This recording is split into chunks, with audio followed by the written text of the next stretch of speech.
Welcome into another edition of the Old North State Sports Show, folks. If you are here, first of all, please hit that subscribe button. And unfortunate news coming out of Carolina today. And to be honest, I don't know that anyone would have not expected this, considering the injury history of Shaq Thompson. We're going to go ahead and get into it here, give you my thoughts. And then to follow it up at the end of this episode, there was some new information tweeted out by Joe Person. Well, I guess not tweeted out, but a post went out that I saw, and he has his article. Recommend going out and reading it, detailing some of the players the Panthers would like back via free agency. We're going to talk about that at the end of this. I'll give you my thoughts on that as well. But without further ado, folks, it really is the end of an era in Carolina. And you just look at this picture here for folks that are maybe listening to the audio version of this podcast. We have a picture with Shaq Thompson, Luke Kuechly, and Thomas Davis. This was tweeted out by the Panthers back in the 2015 season. So it's been a while. And man, it's tough. It really is tough. I'm going to get into more information here in a second, or I guess my opinion on why we just look at this move. And I want people to remember a few things about Shaq and who he was, a decision he made in regards to money to stay here. And we'll get into that. But before we do, let's take a look at Dan Morgan's statement via Panthers.com. This was posted on their website. You can see here what they said. We appreciate Shaq's leadership and his dedication over the past 10 seasons, said President of Football Operations General Manager Dan Morgan. Always a source of passion and enthusiasm, he was committed to this organization on and off the field, poured into his teammates, and strived to bring out the best in them. We wish Shaq the best as he moves forward with his career. And yes, I understand the injury concerns, back-to-back years. He's missed a lot of playing time. I would not be surprised if he gets this thing right, goes somewhere, balls for another year or two. I think a few years ago, he said he wanted to play until he was in his 30s. So he's still got a little bit life left on him. And it would be, the nature of the Panthers to have someone leave, ball out. But we kind of shipped guys off. I mean, we did it with Thomas Davis. This is nothing new from that standpoint. And I understand it from the Panthers. It's another big hole. And you look at the linebacking core that's in place today with Josie Jewell and Trevin Wallace. I'm a little bit higher, or not a little bit, higher on Josie Jewell than I am on Trevin Wallace. I don't know that I'm trotting both of those linebackers out there in week one as your starting linebacking core. So now you add another need to the mix. I'm sure they're going to have plans via free agency, but he will be gone. He'll also be missed, man. It just stinks. It really is. No other way to put it. And part of the reason that we really liked Shaq is the fact that he stuck it out, man. I don't know how many people remember he took less money to be here. And we're going to play the clip here in just a second for those that don't remember this. It was the Scott Fitterer days, so you may actually want to close your ears. I don't know your opinion, but let's go ahead and run that clip now. I'll get it pulled up on my side for you guys. Shaq is, he's a team leader, one of the most unselfish people I've been around. And he wanted to be here. It's important for him to be in Carolina. He loves Charlotte. He loves the Panthers. And what it came down to, we had a conversation. We sat down, in the stadium, and we just talked man to man. Said, hey, listen, what do you need? This is what we need. We worked through it. I know he slept on it. He called me back and said, hey, listen, this is what I'd like to do. And I can't thank him enough. I mean, it's such a team-first move that he did, and a ton of respect for Shaq. And he wanted to be here, and we made it work. Cannot say enough good things about Shaq Thompson, and I fully agree with that. I understand it from the business perspective. It makes sense. You want to get younger. You want someone that's not going to be injury prone, but heck of a linebacker. And that's the way I want fans to remember Shaq Thompson. We're also going to look at his stats here in a second and see where he ranks career-wise with the Carolina Panthers. But we got a bit of a audio clip, kind of last second, from Nick Carboni, also a good follow out of WCNC. He spoke to Luke Kuechly tonight. And I said, you know what? Let's go ahead, pull this clip, play the audio. So you're going to hear Luke Kuechly talking about Shaq Thompson's impact for the Carolina Panthers. In Charlotte, what he meant to the franchise. I just think the unselfishness that he's always showed and portrayed since the day he got here. He got here as a first-round pick, and usually as a first-round pick, you get put in one spot and say that's your spot.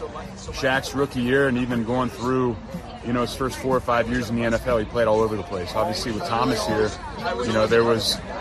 there wasn't a huge role for Shaq. He had to play in the slot. He had to play weak side backer. He had to play Sam linebacker. And he never complained. He never raised an eyebrow. And then when his opportunity came to pop and start at that weak side spot, a couple years into his career, he took full advantage of it. And I just think it shows his preparation, his knowledge, his understanding for the game, and just how unselfish he was as a player. Last one. What was he like as a rookie coming in? Smart. Yeah. Very intelligent, picked stuff up very quickly. You didn't have to tell him twice. He was very impressive. And he loved football. You never questioned his effort, his toughness, his want-to. He was unique in that sense with how quickly he picked it up and his love for the game. And you never had to worry about him. Really good news coming from the best linebacker in Carolina Panthers history. And you know what? Luke Kuechly should be in the Hall of Fame, but we'll move forward. And take a look now at his career stats. So, again, kind of a slower start, but making an impact right out of the gate. That 2015 season campaign run, 50 combined tackles and a sack.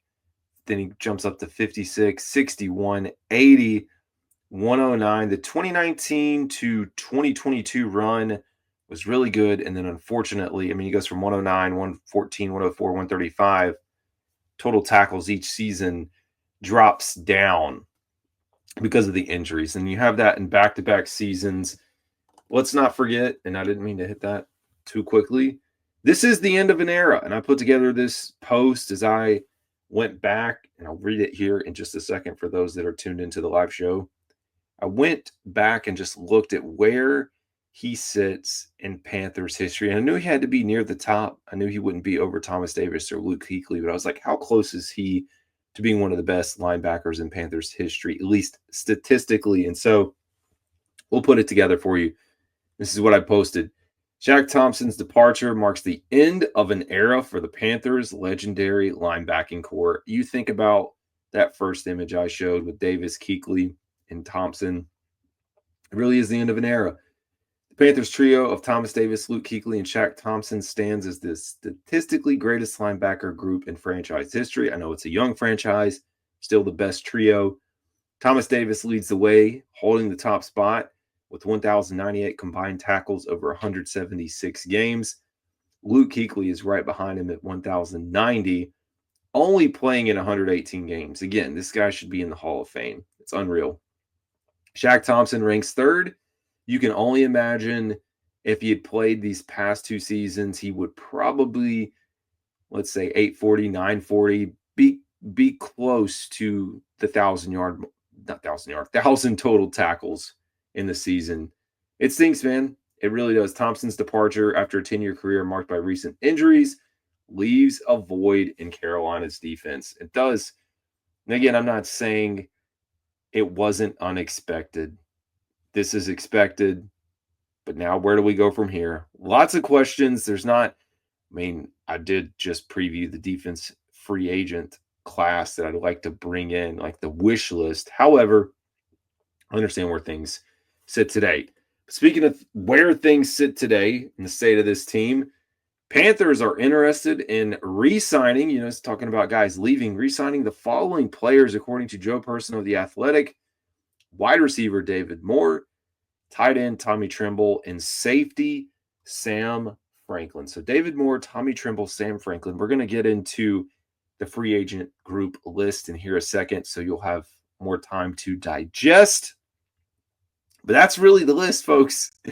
There's not many more. You've already signed Andy Dalton, J.J. Jansen, Eddie Pinheiro, likely out, Johnny Hecker potentially. We know about Austin Corbett and the potential for a restructure. That's your group of guys. We're running out of time as well. But you know what? While we're at it, let's go ahead and show you the list.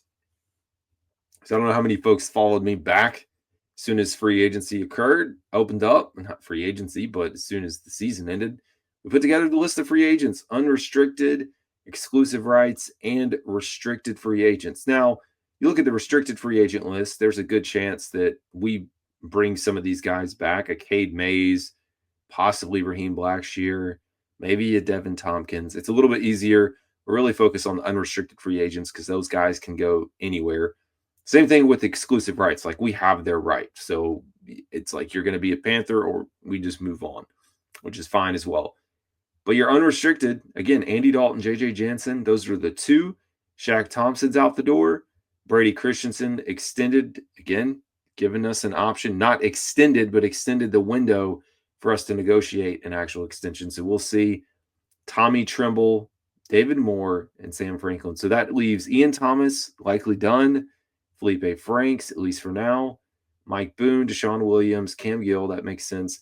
I think the only one on the list that shocks me a little bit is Mike Jackson, but maybe they're going to let him test free agency. Maybe it just wasn't enough. Maybe they weren't pleased with the production they saw. And then you have Caleb Farley, Xavier Woods, Jordan Fuller, Nick Scott, Lonnie Johnson, and we said Hecker and Pinheiro. That rounds it out, folks. So lots again tomorrow. You're going to hear from Dan Morgan as well as Dave Canales. If you are listening to this on Monday, or if you're listening to it at a later date, you already heard from them potentially. But as always, folks, appreciate you guys tuning into the show. This is Carolina Dad. Y'all have a good one.